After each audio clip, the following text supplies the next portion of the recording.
अच्छे लोगों के साथ ही बुरा क्यों होता है। आज हम आपको बताएंगे कि आखिर अच्छे लोगों के साथ हमेशा बुरा ही क्यों होता है, जिसका वर्णन भागवत गीता में भगवान कृष्ण ने विस्तार से किया। मित्रों, आपने भी देखा या फिर महसूस किया होगा कि आपके आसपास धर्म, कर्म और पूजा पाठ में लीन रहने वाले लोगों की जिंदगी खुशहाल नहीं होती जितने कि दुष्ट और अधर्मी लोगों की होती है।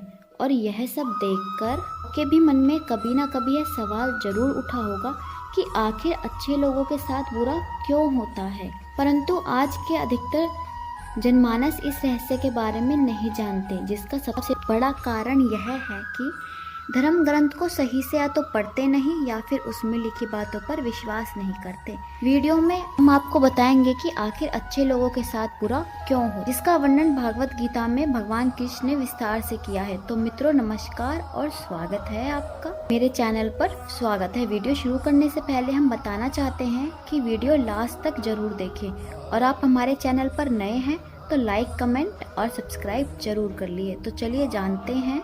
धर्म ग्रंथ में भगवत गीता एक ऐसा धर्म ग्रंथ है जिसमें मनुष्य के मन में उठने वाले हर प्रश्नों का हल विस्तार से बताया गया है। भागवत गीता में वर्णित कथा के अनुसार अर्जुन के मन में जब भी कोई दुविधा उत्पन्न होती थी तो वो समाधान के लिए श्री कृष्ण के पास पहुंच जाते थे।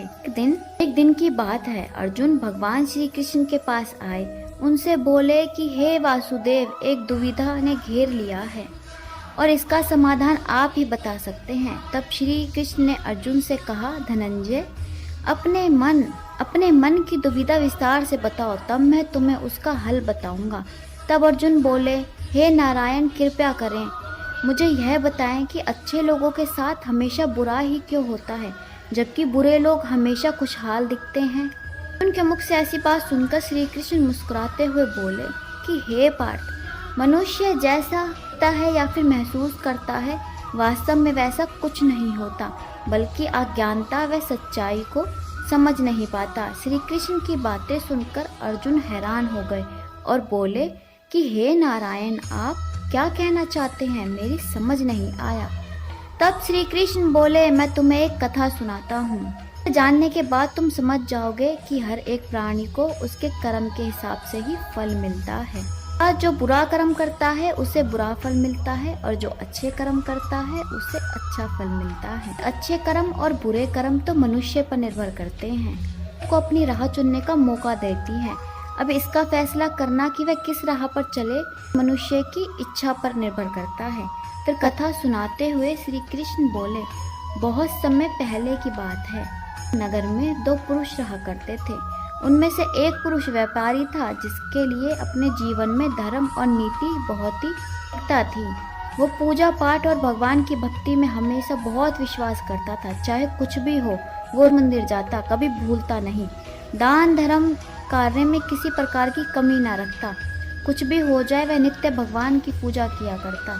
दूसरी ओर नगर का दूसरा पुरुष पहले से बिल्कुल विपरीत था। वो प्रतिदिन मंदिर तो जाया करता, परंतु पूजा पाठ के उद्देश्य से नहीं, बल्कि मंदिर के बाहर से चप्पल और धन चुराने। दान धर्म न्याय नीति किसी से कुछ भी लेन देन नहीं था। मंदिर जाकर आके हार भी चुरा लाता था। इस तरह समय बीत गया और एक दिन उस नगर में जोर की बारिश हो रही थी, की वजह से उस दिन नगर के मंदिर में पंडित के अलावा कोई नहीं था। अब यह बात जब दूसरे पुरुष को पता चली तो उसके मन में ख्याल आया, अभी सही मौका है मंदिर के धन को चुराने का, और वह बारिश में ही मंदिर पहुंच गया। पहुंचकर उस बुरे व्यक्ति ने पंडित से नजर बचाते हुए मंदिर में मौजूद सारे धन और जेवरात चुरा लिए और बड़ी खुशी से निकल गया। उसी समय धर्म कर्म में विश्वास करने वाला व्यापारी भी मंदिर पहुंचा और भगवान के दर्शन किए, परंतु दुर्भाग्य से मंदिर का पुजारी उसे भले व्यापारी को ही चोर समझ बैठा और शोर मचाने लगा। शोर सुनकर मंदिर में लोगों की भीड़ जमा हो गई और सभी लोग उस भले व्यापारी को ही चोर समझ बैठे और उससे अपमानित करने लगे। यह देखकर उस भले व्यक्ति को हैरानी हुई और उसे समझ नहीं आ रहा था कि उसके साथ हो क्या रहा है। फिर वह किसी तरह लोगों से बचते हुए उस मंदिर से निकला और दुर्भाग्य ने उसका साथ वही नहीं छोड़ा। मंदिर से बाहर निकलते ही वह गाड़ी से टकरा गया और घायल हो गया। फिर वह व्यापारी लंगड़ाते हुए घर को जाने लगा। तभी रास्ते में उसकी मुलाकात उस दुष्ट व्यक्ति से हुई जिसने मंदिर का धन चोरी किया। वह झूमता नाचता हुआ जोर जोर से बोलते हुए जा रहा था कि आज तो मेरी किस्मत ही चमक गई, एक साथ वह भी इतना धन। जब व्यापारी ने उस दुष्ट आदमी की बात सुनी तो उसे बहुत हैरानी हुई और क्रोध हुआ। उसने अपने घर जाते ही भगवान की सारी फोटो निकालकर फेंक दी और भगवान से नाराज होते हुए अपना जीवन व्यतीत करने लगा। कुछ समय पक्ष दोनों ही व्यक्ति की मृत्यु हो गई। दोनों यमराज की सभा में पहुँचे। उस व्यापारी ने अपने बगल में उस दुष्ट व्यक्ति को खड़ा देखकर क्रोधित स्वर में यमराज से पूछ लिया कि मैं तो हमेशा अच्छे कर्म करता था, पूजा पाठ दान धर्म में विश्वास रखता था, जिसके बदले मुझे पूरा जीवन भर सिर्फ अपमान और दर्द ही मिला। और एक दुष्ट धर्म करने वाले पापी व्यक्तियों को नोट से भरी पोटली, आखिरकार यह ऐसा क्यों?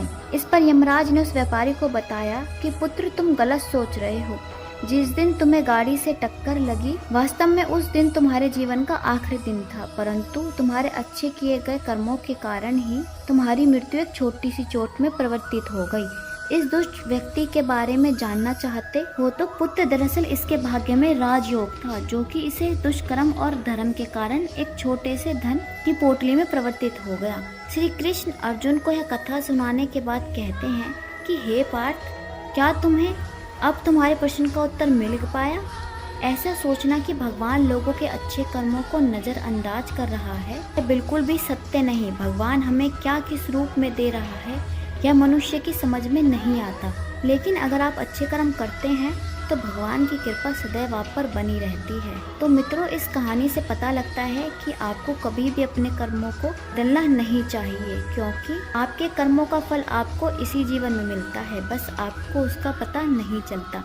इसलिए मित्रों, मनुष्यों को हमेशा अपने जीवन में अच्छे कर्म करते रहने चाहिए, क्योंकि श्री कृष्ण ने गीता में भी बताया है कि किसी के द्वारा किया गया कर्म बेकार नहीं जाता, भले ही कर्म अच्छा हो या फिर बुरा। आशा करती हूँ कि आपको ये कथा अच्छी लगी होगी, और ऐसी कथाएं आगे जानने के लिए मेरे चैनल को सब्सक्राइब करना ना भूलें और बोलिए जय श्री कृष्ण की, और हमेशा अच्छे मार्ग पर चलें।